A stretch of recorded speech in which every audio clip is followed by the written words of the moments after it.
थे। अल्लाह की रजा, अहले बैत अतहार अलैहिस्सलाम की अता, जनाब सैयदा की का हुक्म, मोमिनीने बनारस की मोहब्बतें, ये सारी चीजें जब मुश्तरका तौर पर एक जगह जमा हो गई तो मैं आपके रूबरू आ गया। और बनारस तो मेरा मिजाज ऐसे ही जानता है ना कि जवानों, मेरा बचपन से अपना एक मिजाज रहा है। मैं कब्रिस्तान में पढ़ने का आदी ही नहीं हूँ, मैदान का आदमी हूँ, मैदान में पढ़ता हूँ। वजह है ना, हमने अपने रहबरों को कब्रिस्तान से नहीं पाया, हमने जिसे भी पाया उसे मैदान से पाया।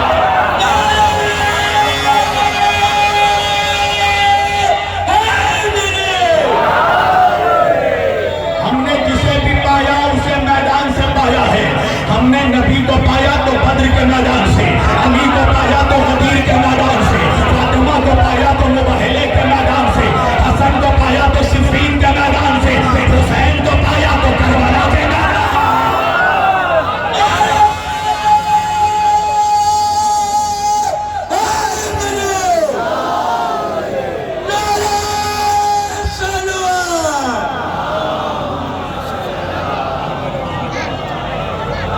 तो बिल्कुल ऐसा सब मिलकर दोनों हाथ उठाकर जिसका मौला हुसैन है,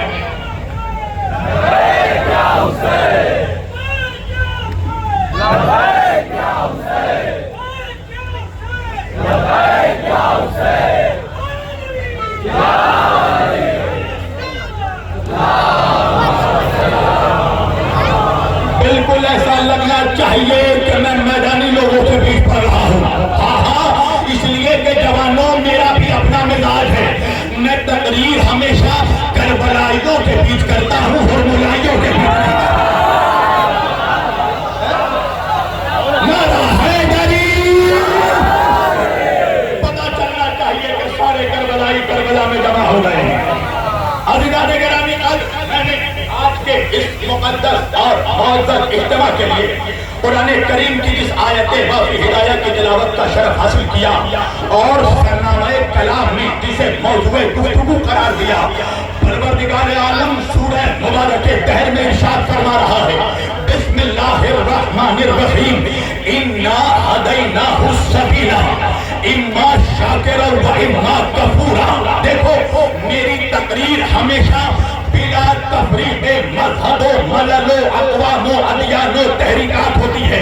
सारे अक़वाम आलम से और सारे आलम इस्लाम से मेरा खिताब है।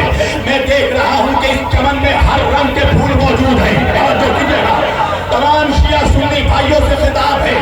अल्लाह कुरान में कह रहा है, देखो हमने सबीले हिदायत का इंतजाम कर दिया। हिदायत करना अल्लाह की जिम्मेदारी है। इम्मा शाकिर व इम्मा कफूरा। अब चाहे तुम शुक्राने नेमत करके शाकिर बन जाओ या कुफराने नेमत करके काफिर बन जाओ, अल्लाह की जिम्मेदारी है कि वो हिदायत करे। तो भाई अल्लाह का दावा क्या है कुरान में कि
लब्बैक या हुसैन।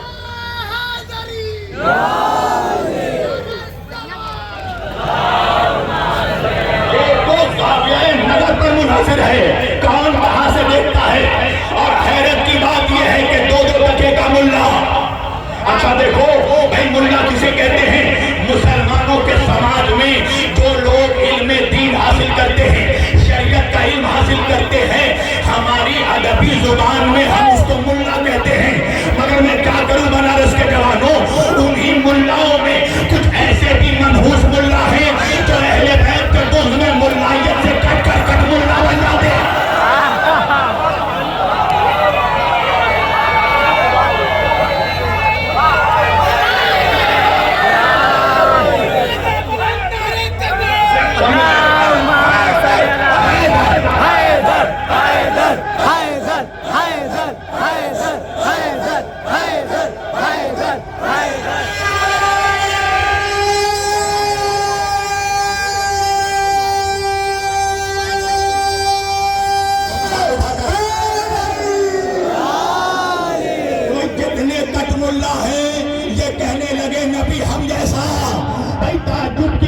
बनारस वालों के दिन के उजाले में जिनका चेहरा देखकर उनकी बीवियां डर जाती हैं, तो कह रहा है मोहम्मद हम जैसे।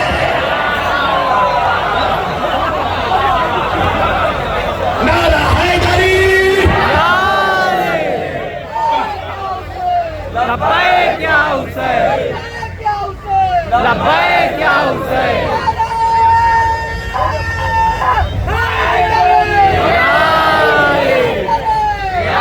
देखो मैं पढ़ रहा हूँ बनारस में, मगर इस वक्त मुझे याद पंजाब आ रहा है। जवानों, पंजाब में एक लतीफा बहुत मशहूर है। मेंढकी समझते हो? मेंढक की वाइफ, एक मेंढकी की बच्ची अपनी माँ से पूछती है, ए माए माँ, ए हूर की होती है, ए माए माँ ये हूर क्या होती है? तो मेंढकी की माँ ने जवाब दिया, लोखंडी शक्ल मेरे ही तेरे, हूर का चेहरा मेरे ही तेरे जैसा है। जरा गौर से देखो, बनारस के नौजवान कितने हैरत से मेरे चेहरे को देख रहे हैं। अरे मौलाना, कहाँ वो जमीन की मेंढकी, कहाँ वो जन्नत की हूर, कहाँ बदशक्ल मुल्ला, कहाँ नबी का नूर।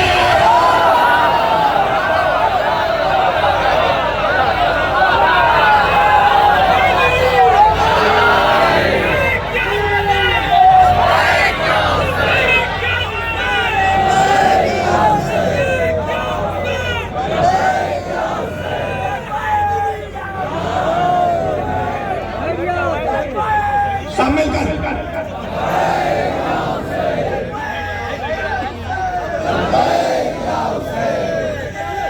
दोनों हाथ उठाकर आखिरी आदमी का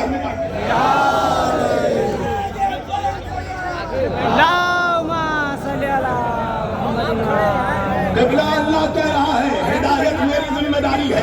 धूप लग रही, धूप। तो भाई निज़ाम हिदायत का इंतजाम क्या किया उसने? का एक कम 1,24,000 नबियों को भेजा। जमीन पर पहले इंसान से भी पहले आदम को हादी बनाकर भेजा, ताकि जमीन पर पहला इंसान भी ये ना कह सके कि तूने हमें हिदायत से महरूम रखा। तो अब अल्लाह का कानून बन गया ना कि ये जमीन एक लम्हे को भी बगैर हादी के नहीं रह सकती, इसलिए कि जो हादी होता है वो कायनात का वारिस होता है, और हादी की बरकत से निज़ाम कायनात रवा दवा है। और जिस रसूल के सदक़े में अल्लाह ने कायनात को खल्क़ किया था ना, उस रसूल को अल्लाह ने कह दिया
सल अला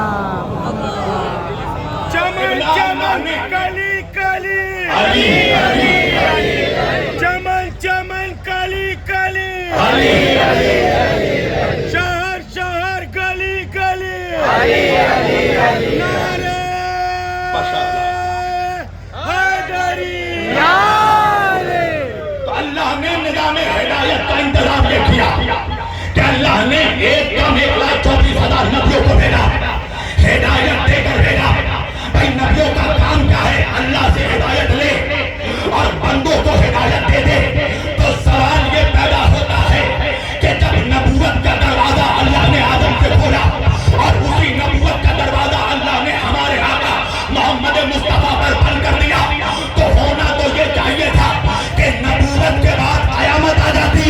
अल्लाह जाने मजमा कहा है, नबूवत के बाद कयामत आ जाती। आपको याद होगा सन 2012 जब आया था, सारी दुनिया परेशान थी, कयामत आने वाली है, कयामत आने वाली है, कयामत आने वाली है। मगर दुनिया ने देखा, जब सारी दुनिया परेशान थी, अली वाले इत्मीनान में थे। मीडिया वालों ने पूछा, सारा जहान परेशान है, कयामत आने वाली है, आप अली वाले इत्मीनान में कैसे हैं? तो हमने जवाब दिया था, हमें मालूम है अभी कयामत नहीं आएगी, पहले इमामत आएगी।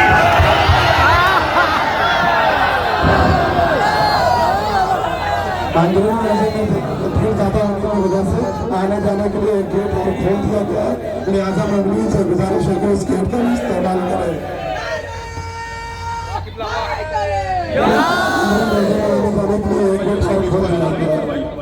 सलावत पढ़िए मोहम्मद वाले मोहम्मद। सल अला पूरी तवज्जो दीदाने करामी। तो अल्लाह से सवाल बनता है ना, परवरदिगार लन तजीदा लिसुन्नतिल्लाहि तब्दीला, तेरे कानून में तब्दीली नहीं आती। तो भाई जब सिलसिला हिदायत नबियों के दरिया भेजा था, तो कयामत तक नबियों को भेजता, आखिर नबियों को रोक कर इमामों को क्यों भेजा? नबूवत को रोक कर इमामत का सिलसिला क्यों जारी किया? आखिर कुछ तो फर्क होगा नबियों में और इमामों में कि अल्लाह ने नबूवत का सिलसिला रोक दिया, इमामत का सिलसिला जारी कर दिया। बात क्या है? काबा कुरान नबियों का काम था अल्लाह से शरीयत लेना, बंदों को शरीयत देना, अल्लाह से हिदायत लेना, बंदों को हिदायत देना। तो जो इस्लाम अल्लाह ने आदम से भेजना शुरू किया था, तो आखिरी नबी पर मुकम्मल कर दिया। अल्लाह ने कुरान में कह दिया, अल यौमा अकमलतु लकुम दीनकुम, हमने आप पर इस्लाम को मुकम्मल कर दिया। तो भाई जब इस्लाम मुकम्मल हो गया था, तो नबूवत के बाद कयामत आ जाती। इमामत क्यों आई? अल्लाह ने कहा यही तो बताना था, नबियों का काम था इस्लाम को पहुंचाना, और इमामों का काम है कयामत तक उसी इस्लाम को बचाना। भरो, भरो, भरो। एक मिनट।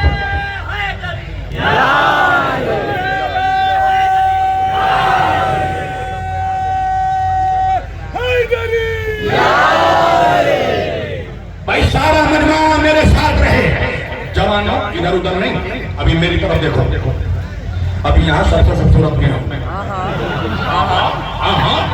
सारे खूबसूरत लोग यहाँ मौजूद हैं, वजह है ना, अली फिरकार ज़दा चेहरे वालों का इमाम नहीं है। नबी ने फरमाया, या अली अंता कायदिल हुर्रिल मुअज्जलीन, ऐ अली तू रोशन चेहरे वालों का इमाम है। याद रखना, अली की दुश्मनी से दो चीजें खराब होती है, पहले चेहरा खराब होता है।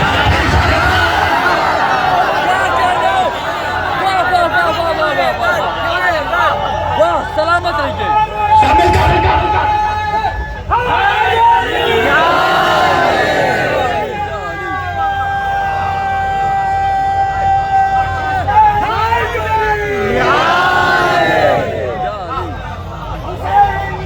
जिंदाबाद जिंदाबाद जिंदाबाद जिंदाबाद।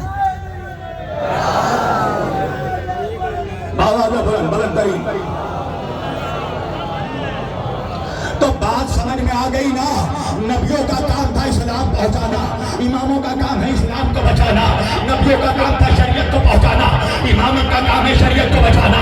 नबियों का काम था दीन को पहुंचाना, इमामों का काम है दीन को बचाना। नबियों का काम था सहीफों को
नाना का काम था रोजों को पहुंचाना, नवासे का काम है रोजों को बचाना, नाना का काम था हज को पहुंचाना, नवासे का काम है हज को बचाना, नाना का काम था ज़कात को पहुंचाना, नवासे का काम है ज़कात को बचाना।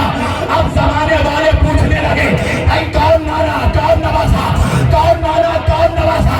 तारीखी जवाब दे रहा हूं, अरे ना उस नाना के जैसा कोई नाना हुआ, ना उस नवासे का। क्या कहने, वाह जानी लब्बैक या हुसैन, लब्बैक या हुसैन,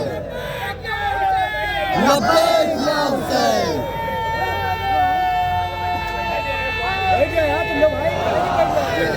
जानी जानी परवरदिगार ला फतह इल्ला अली ला शब इल्ला जुल्फकार नारे हैदरी।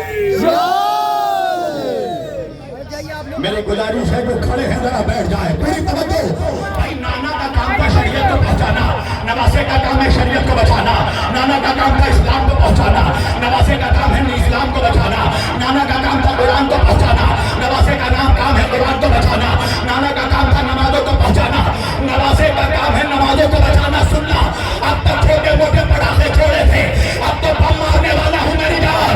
जमाना पूछने लगा कौन नाना कौन नवासा। अरे नाना अगर नबियों का सरदार है, नवासा जन्नत का सरदार है।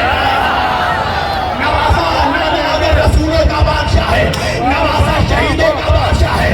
नाना अगर रसूलों का शहंशाह है, नवासा वलियों का शहंशाह है।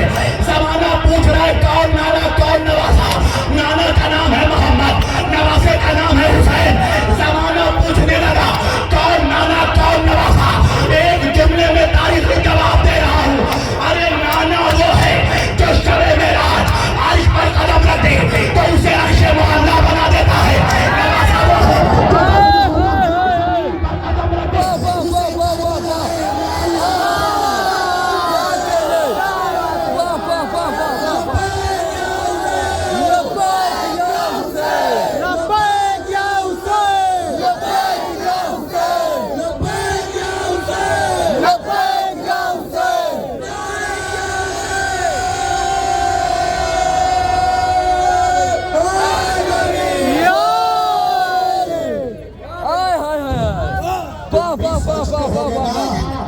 कितना प्यासा है शब्बीर वासी, हर बार पे पानी पीता है, मैं पानी नहीं पीता। कुछ मनहूसों को जवाब देता हूं कि देखो शिया धूप पे पानी नहीं देते।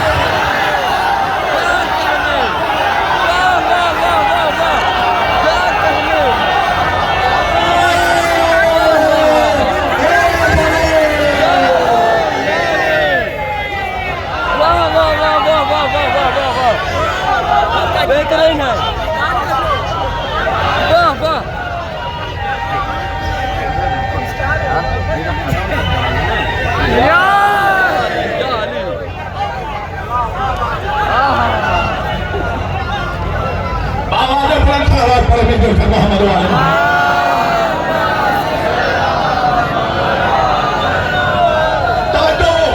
अब अल्लाह ने हिदायत का इंतजाम कर दिया। कहा आदम से लेकर खत्मुल मुरसलीन तक 1,24,000 नबियों को भेजा, 1,23,999 नबियों को भेजा, हिदायत करने वाला बनाकर भेजा, नबियों को नबी बनाकर भेजा। तो मुसलमानों ये सारे हमारे नबी है ना। आदम भी हमारे नबी, मूसा भी हमारे नबी, ईसा भी हमारे नबी, शीश भी हमारे नबी, इब्राहिम भी हमारे नबी। अब यहाँ शिया सुन्नी कितने मौजूद है, मैं सबसे सवाल करूंगा, इंसाफ से बताओ कि क्या आदम को नबी तुमने बनाया था? भाई अल्लाह जाने मजमा कहा है। मौलवियों से मेरा सवाल है, आदम को नबी तुमने बनाया, मूसा को नबी तुमने बनाया, इब्राहिम को खलीलुल्लाह तुमने बनाया था, मूसा को कलीमुल्लाह तुमने बनाया था, ईसा को रूहुल्लाह तुमने बनाया था, इस्माइल को नबीउल्लाह तुमने बनाया था। कुरान तुम्हारी मर्जी से आई थी, सूरतें तुम्हारी मर्जी से उतरी थी, आयतें तुम्हारी मर्जी से आई थी, शरीयत तुमने बनाया। क्या एक नबी के लिए भी अल्लाह ने कहा कि तुम इलेक्शन करके चुन लो, तुम्हारा नबी कौन होगा? अल्लाह ने मजमा कहा है। अच्छा अगर हम अपनी मर्जी से चाहे तो नबी बना सकते का नहीं।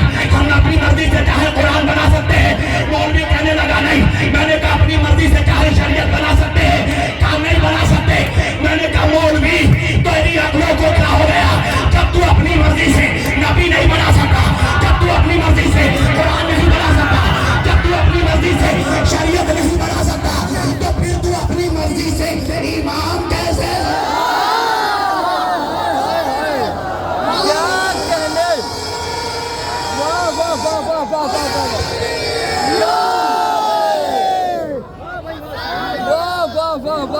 क्या कहने। जिंदाबाद जिंदाबाद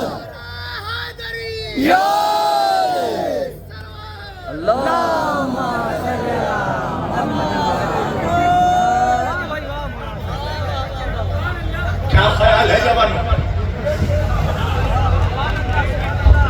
आदम को सफीउल्लाह मौलवी ने बनाया, इब्राहिम को खलीलुल्लाह अल्लाह ने कहा था तुम इलेक्शन कर लो, जिसको ज्यादा वोट मिलेगा वो खलीलुल्लाह बनेगा। कुरान तुम्हारी मर्जी से आई, शरीयत तुम्हारी मर्जी से आई, किसी नबी को नबूवत तुम्हारी मर्जी से मिली नहीं ना।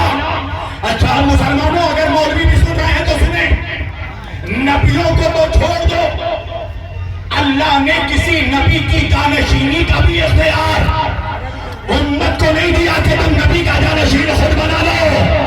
अरे अल्लाह जाने मजमा कहाँ है, सवाल करने का हक है ना मुझे। क्या शीश को आदम का जानशीन तुमने बनाया था? क्या सुलेमान को दाऊद का जानशीन तुमने बनाया था? क्या यहिया को जकरिया का जानशीन तुमने बनाया था? क्या इस्माइल को इब्राहिम का जानशीन तुमने बनाया था? क्या हारून को मूसा का जानशीन तुमने बनाया? तो अजीब बात है मौलवियों, जब किसी नबी का जानशीन मौलवी नहीं अल्लाह बनाता है, तो फिर वो नबी जिसके सदक़े में सारे नबियों को नबूवत मिली, उस मोहम्मद का जानशीन मौलवी कैसे बना?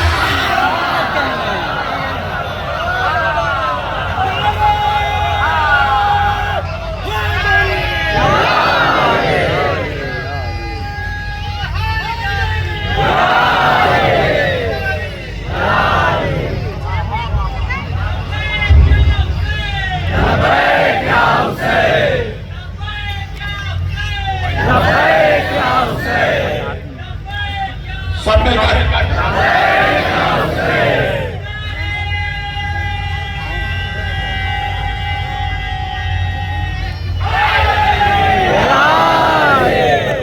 पढ़ो या छोड़ो, सुनना चाहते हो? मैं देख रहा हूं कुछ लोग सुनकर सुन हो जा रहे हैं।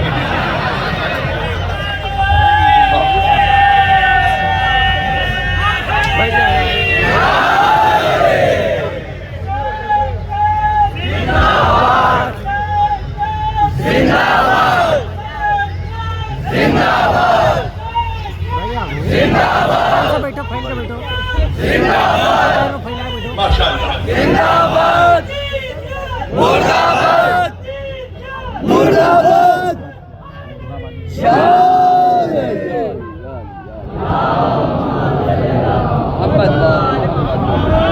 अक्लों का तो इस्तेमाल करो। इस्लाम बदहवासों के लिए नहीं आया, सबसे हवासों के लिए नहीं आया, दीवानों के लिए नहीं उतरा है कुरान, अक्लमंदों के लिए उतरा है। इसमें अक्लमंदों के लिए निशानी है। शर्त यह है कि अक्ल हो। तवज्जो, हम सब कहेंगे। अच्छा एक बात बताओ, हमारे समाज में, हमारी सोसाइटी में अक्लमंद किसको कहते हैं? अगर मैं तुमसे कहूं कि कुछ मिसालें पेश करो तो तुम 10-15 मिसालें दे दोगे मुझे। कौन कौन है अक्लमंद हमारी सोसाइटी में? क्या मौलाना डॉक्टर अक्लमंद है, बैरिस्टर अक्लमंद है, लॉयर्स अक्लमंद है, ब्यूरोक्रेट्स अक्लमंद है, एनआरआई अक्लमंद है, बिजनेसमैन अक्लमंद है, साइंटिस्ट अक्लमंद है, साइंसदान अक्लमंद है, वकला अक्लमंद है, और तुमने आसान कर दूं, उलमा अक्लमंद है, उदबा अक्लमंद है, शुअरा अक्लमंद है, नाज़िम अक्लमंद है। अब सवाल ये पैदा होता है कि अगर ये सब अक्लमंद है तो इन अक्लमंदों के दरमियान झगड़ा क्यों होता है? तवज्जो कीजिएगा भाई, आलिम आलिम का दुश्मन है, शायर शायर का दुश्मन है, मौलवी मौलवी का दुश्मन है, जाकिर जाकिर का दुश्मन है, खतीब खतीब का दुश्मन है, नाज़िम नाज़िम का दुश्मन है। तो फिर अक्लमंदों के दरमियान झगड़े कैसे हो गए? तो पता चला कि वजह यह है कि हमारी अक्लें हमारे जज्बात के ज़ेरे असर है, हमारी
मुल्ला ने अपने मुल्ला से पढ़ा, उसने अपने मुल्ला से पढ़ा, उसने अपने मुल्ला से पढ़ा, तो सबने कुरान मुल्ला से पढ़ा है। तो दुनिया में कोई ऐसा चाहिए था जिसने कुरान मुल्ला से नहीं अल्लाह से पढ़ा हो। जिसे अल्लाह ने कुरान पढ़ा कर भेजा हो, तो क्या कोई ऐसा है जिसे अल्लाह ने कुरान पढ़ा कर भेजा? तो अल्लाह सूरह रहमान में फरमा रहा है, अर रहमान वो रहमान है, खलक़ल इंसान, उस अल्लामल कुरान, उसने पहले तालीम कुरान दिया, खलक़ल इंसान, फिर उस इंसान को पैदा किया, अल्लामहुल बयान, और जैसे ही पैदा किया उसे कुरान पढ़ने की ताकत दे दी। तो बात क्या समझ में आई? इस दुनिया में कुछ लोग ऐसे हैं जिन्हें मुल्ला ने पढ़ाया, कुछ ऐसे हैं जिन्हें अल्लाह ने पढ़ाया। हाय हाय हाय, या तुमने बदल कर कह दूं, कुछ वो हैं जिन्हें मुल्ला ने आलिम बनाया, कुछ वो हैं जिन्हें अल्लाह ने आलिम बनाया, और तुमने बदल कर कह दूं, कुछ वो हैं जिन्हें मुल्ला ने इमाम बनाया, कुछ वो हैं जिन्हें अल्लाह ने इमाम बनाया। अब मेरा मजमा पूछेगा, मौलाना वो कौन है जिसे मुल्ला ने इमाम बनाया? वो कौन है जिसे अल्लाह ने इमाम बनाया? आज की मजलिस का तारीखी जवाब, पर जो मुल्ला का बनाया हुआ इमाम होगा वो मुल्ला के घर में पैदा होगा, और जो अल्लाह का बनाया हुआ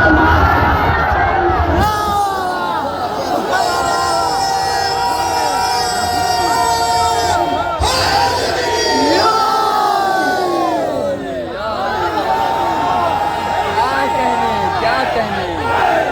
हैदर हैदर हैदर हैदर हैदर हैदर हैदर हैदर। बैठ जाओ आप लोग भाई, बैठ जाइए ना, बैठ जाइए।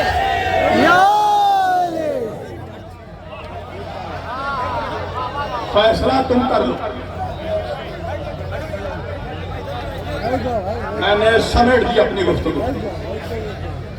फैसला तुम करो मुसलमानों, मुल्ला के बनाए हुए इमाम के साथ चलना है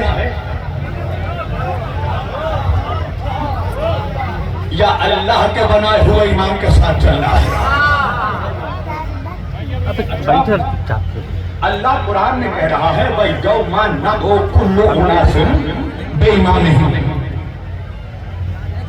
अल्लाह कुरान में कह रहा है, हम हर शख्स को, हर ग्रोह को उसके इमाम के साथ बुलाएंगे।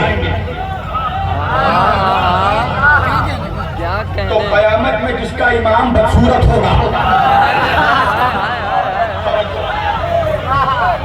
भाई कुरान है कुरान। अच्छा, मुल्ला ने हमें एक चीज समझा दिया, क्या? कहा नमाज पढ़ो, और नमाज नहीं नमाज पढ़ो, रोजा रखो, हज करो, ज़कात दो। क्यों भाई? क्या इसलिए कि कब्र में टेकड़े आते हैं, कब्र में बिच्छू आते हैं, कब्र में सांप आते हैं। मैंने कहा आए होंगे तेरे बाप दादाओं की कब्रों में आए होंगे, अली वालों की कब्रों में सांप नहीं आता। कैसे आए? सांप के आने से पहले सांप का कलना चीरना। क्या कहने? वाह वाह वाह वाह वाह वाह।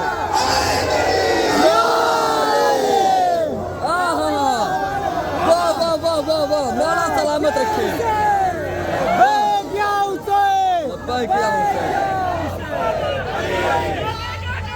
अली अली अली अली अली अली अली अली अली अली अली अली अली अली अली माशाअल्लाह, अली अली अली अली जिंदाबाद। मौला सलामत रखे, मौला सलामत रखे। या अली मदद का नारे लगाने वालों को, अरे दूसरी कौम वाले आकर देखें, अभी दूसरे कौमों के बुद्धों को इतनी आयतें याद नहीं है जितना हमारे जवानों को अली का नारा याद है।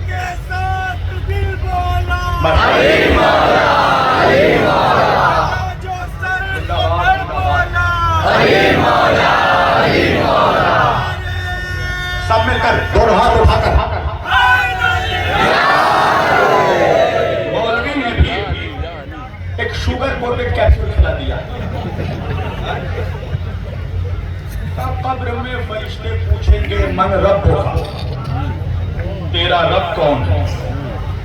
दूसरा सवाल, फरिश्ते पूछेंगे मन नबियों का, तेरा नबी कौन है।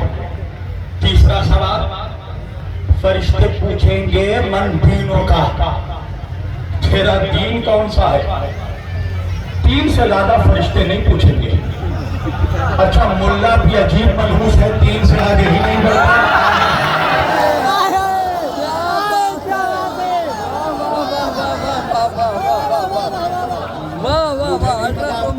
एकदम मैं तो अपने जुम्मों का जिम्मेदार, आप क्या समझ रहे हैं उसका जिम्मेदार नहीं। 3 ही सवाल पूछेंगे और बोल ऐसे रहा है जैसे खुद अभी कब्र से उठ के आया है, जवाब देकर आया हो। तुझे कैसे पता? अल्लाह कुरान में कह रहा है हम हर शख्स को उसके इमाम के साथ बुलाएंगे। तो जब हर शख्स कुरान के मुताबिक हर शख्स जब कब्र से अपने इमाम के साथ उठाया जाएगा, तो सोचो मुसलमानों, ये कैसे मुमकिन है कि फरिश्ते कब्र में ये नहीं पूछेंगे कि तुम्हारा इमाम कौन है। तो अब मैं बहुत आहिस्ते पढ़ रहा हूं इसलिए कि मौजूद समेट रहा हूं। तो एक बात समझ में आ गई कि हर मुसलमान अपने इमाम के साथ उठाया जाएगा। तो एक बात तो तय है कि कयामत के दिन जिसका इमाम जन्नती हुआ उसके गुलाम भी जन्नत जाएंगे, और जिसका इमाम जहन्नमी हुआ उसकी आवाम भी जहन्नम में जाएगी। तो भैया हम तो हुस्ने जन रखते हैं, बहुत नर्म मिजाज लोग हैं हम मानते हैं हो सकता है कोई मौलवी मुझे साबित कर दे कि उसका इमाम भी जन्नती है। अच्छा, हम एक्सेप्ट करते हैं कि आपके इमाम भी जन्नती है, जिसको भी आप इमाम मान रहे हो आपके इमाम भी जन्नती है। मगर एक बात सुन लो कि कयामत के दिन इमाम का सिर्फ जन्नती होना काफी नहीं है, बल्कि इमाम इतना साहिब इख्तियार होना चाहिए कि वो अपने तमाम गुलामों को लेकर जन्नत चला जाए। यही वजह है मुसलमानों, हमने जन्नतियों को इमाम नहीं माना, हमने उनको इमाम माना जो जन्नत के सरदार है।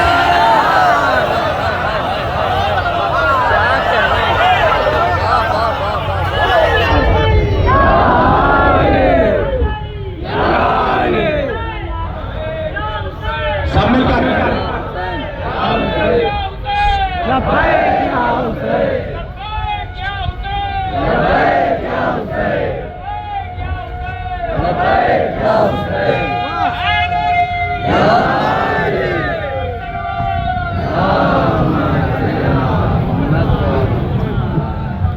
समझे? अक्ल है तो समझ लो इस चीज को। तवज्जो, इससे पहले के जगाने वाले ना रहे। सिर्फ इमाम का जन्नती होना काफी नहीं है, इमाम का इख्तियार ये होना चाहिए कयामत में कि वो अपने तमाम आवाम को जन्नत ले जाएगा।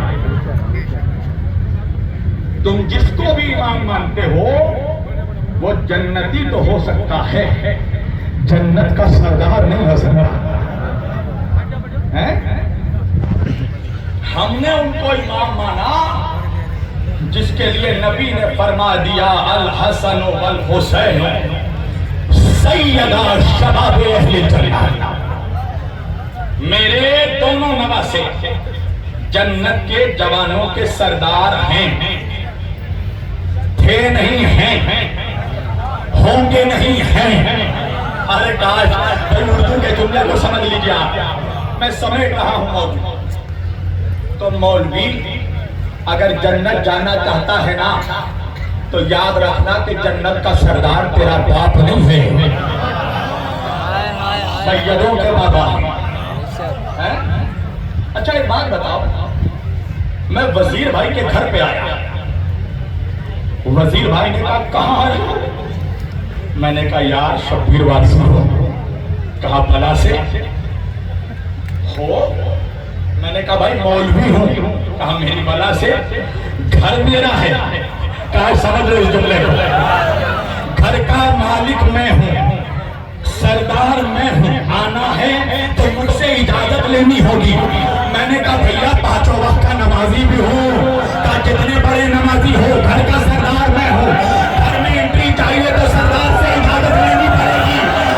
बनारस वालों को समझ में आ गया, अब तक नगरा वालों को समझ में नहीं आया। तू दुनिया के किसी घर में 1000 नमाजों के अंबार के बावजूद बगैर सरदार के इजाजत के नहीं जा सकता। जन्नत में बगैर सरदार के जाएगा।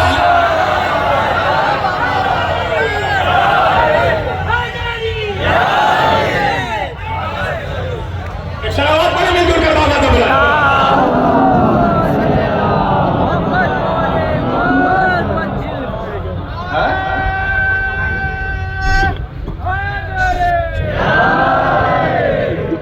जन्नत में बगैर सरदार के जाएगा।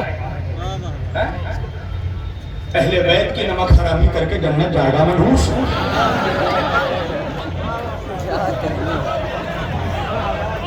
देखो एक मैसेज दे रहा हूं मैं अपने शिया सुन्नी सारे भाइयों को, खुलकर अपना अकीदा बयान करो। अब खत्म हो रहा है तकैये का जमाना। डरने की बात नहीं है, डरे वो तो लावारिस हो। बारिश आने वाला है। अब डरने का जमाना नहीं है। वाह, लोग सोचते हैं शब्बीर वारसी कितना कड़वा बोलता है। अगर ऐसा नहीं बोलता तो मौलवी मेरे ऊपर चढ़ चुका होता। जंग, कोई भी जंग सिर्फ डिफेंस से नहीं जीती जा सकती, जंग अटैक से जीतना पड़ता है। मैंने इस दौर में मनहूसों पर इतना अटैक कर दिया कि अब उनकी हिम्मत ही नहीं हो रही है कि बढ़कर अटैक करें। खुलकर अकीदा बयान करो। अली को वली मानते हो, खुलकर कहो अली वलीउल्लाह। भाई मैंने बचपन के मेरे जमाने में मैंने देखा, शिया हो या सुन्नी हो, हर मुसलमान के घर के दरवाजे पर पंजतन का नाम लिखा होता था। मोहम्मद, अली, फातिमा, हसन, हुसैन। अच्छा, पंजतन का नाम अगर दरवाजे पर लिखा हो तो उसका फायदा क्या है पता है? घर के अंदर मनहूसियत नहीं आती। नहीं नहीं नहीं नहीं नहीं, तुम्हारे मिजाज का जुमला बोल दूं। पंजतन का नाम अगर दरवाजे पर होता है तो घर के अंदर मनहूसियत भी नहीं आती, कोई मनहूस भी नहीं आता।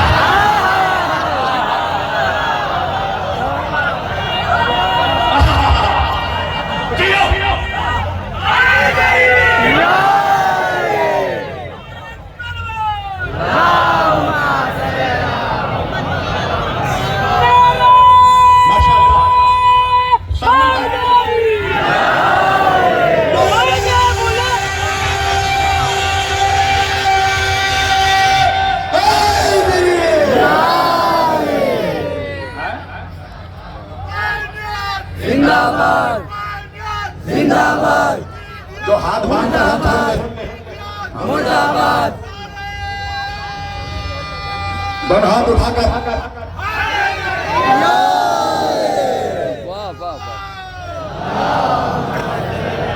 मनहूसियत भी नहीं आती, कोई मनहूस भी नहीं आता जब तक मुसलमानों के घर के दरवाजे पर पंजतन का नाम लिखा था।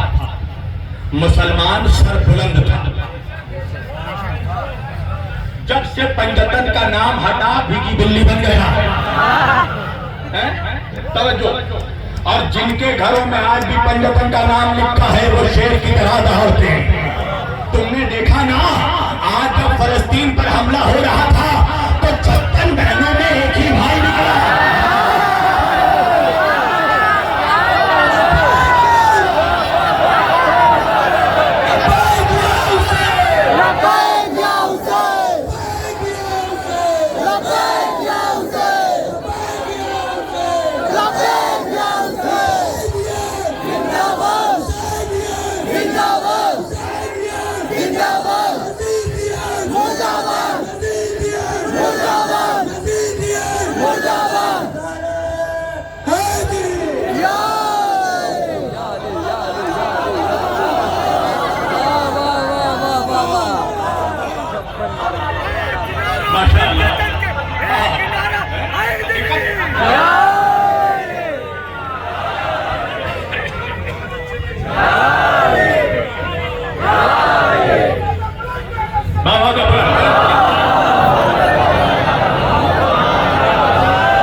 मुसलमान सर बुलंद था।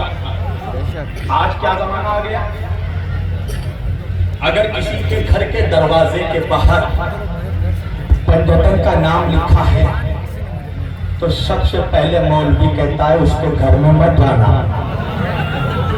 क्यों नहीं रहा का देख नहीं रहा, वो पंडितन का नाम लिखा है, रामजीव का घर है।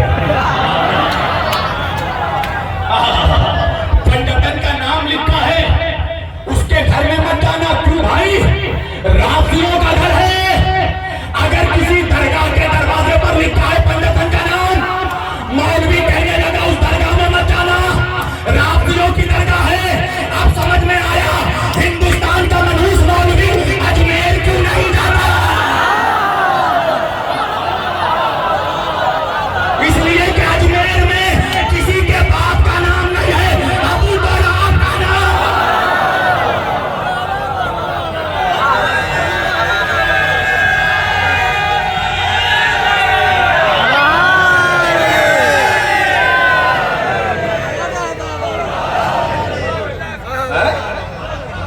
अजमेर मत जाओ।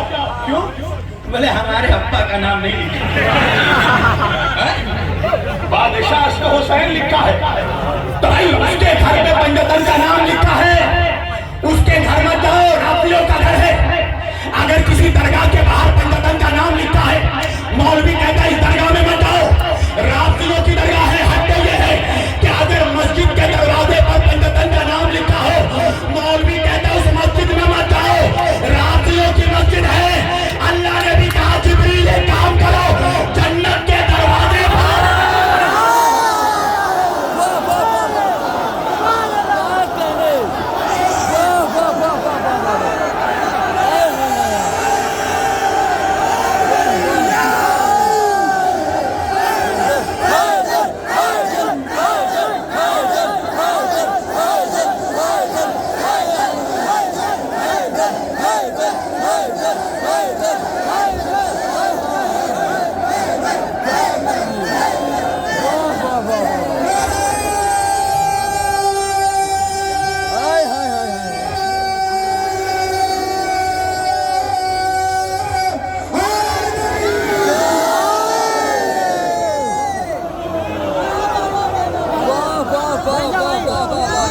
मौला सलामत रखे। वाह वाह वाह वाह वाह।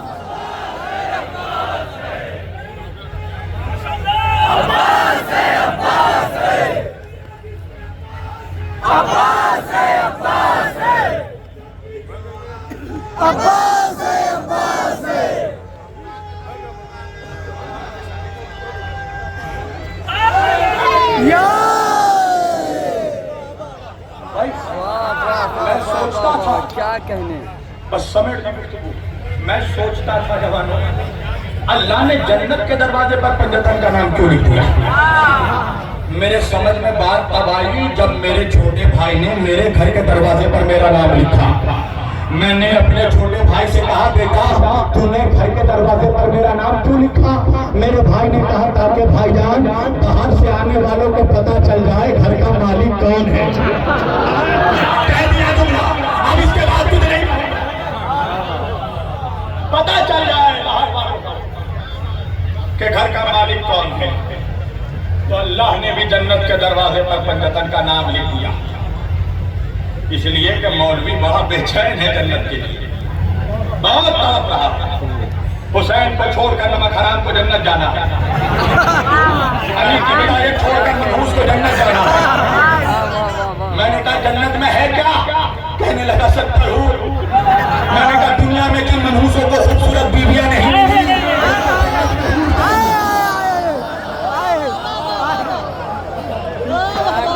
क्या कहने। जब सूरह रहमान पढ़ी हूर की सूझी, अंधे को अंधेरे में गई दूर की सूझी। बस समझ लो एक चीज जवानों, मुसलमानों, मौलवियों, सबसे कह रहा हूँ, अहले बैत को छोड़कर जन्नत वन्नत नहीं मिलने वाली। अभी देखो मुहर्रम आया, जन्नत तो छोड़ दो, कौसर का दुश्मन है। कितने मनहूस भौंक रहे हैं कि शरबत मुहर्रम में नहीं पिलाना चाहिए। कसम खुदा की इन मनहूसों को कौसर चल भी नहीं सकेंगे।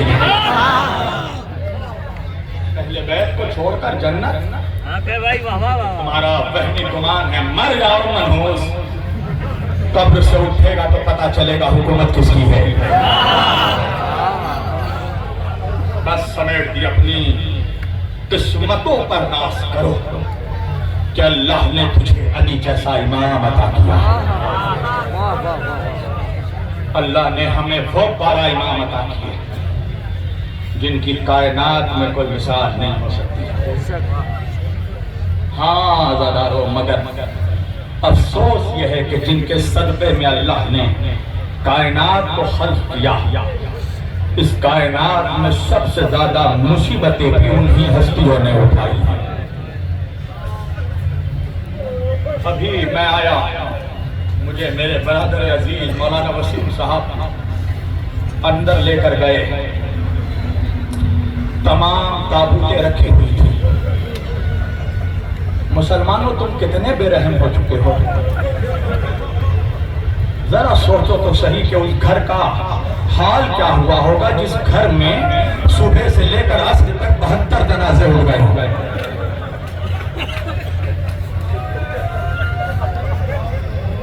दूर दराज से लोग आए हैं। आज यहाँ कितनी रौनक नजर आ रही है। कल इसी वक्त यहाँ पर यह रौनक नहीं मिलेगी। तुम थकते नहीं।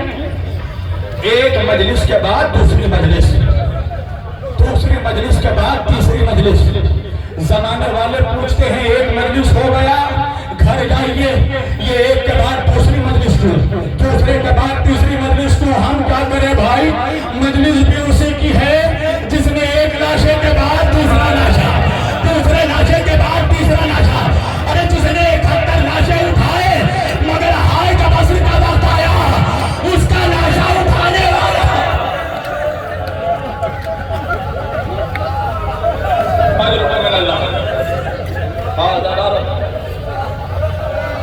मुझे मसाइल पढ़ना है मगर मेरे जिस्म में इतनी ताकत नहीं है। सैयदा से भीख मांग रहा हूँ, शहजादी मुझे ताकत दे दीजिए कि आपके बच्चों के मसाइल पढ़ सकूं। आज रोने में कमी मत करना होगा। शायद यही वक्त था जब करबला में हुसैन को दबा दिया जा रहा था।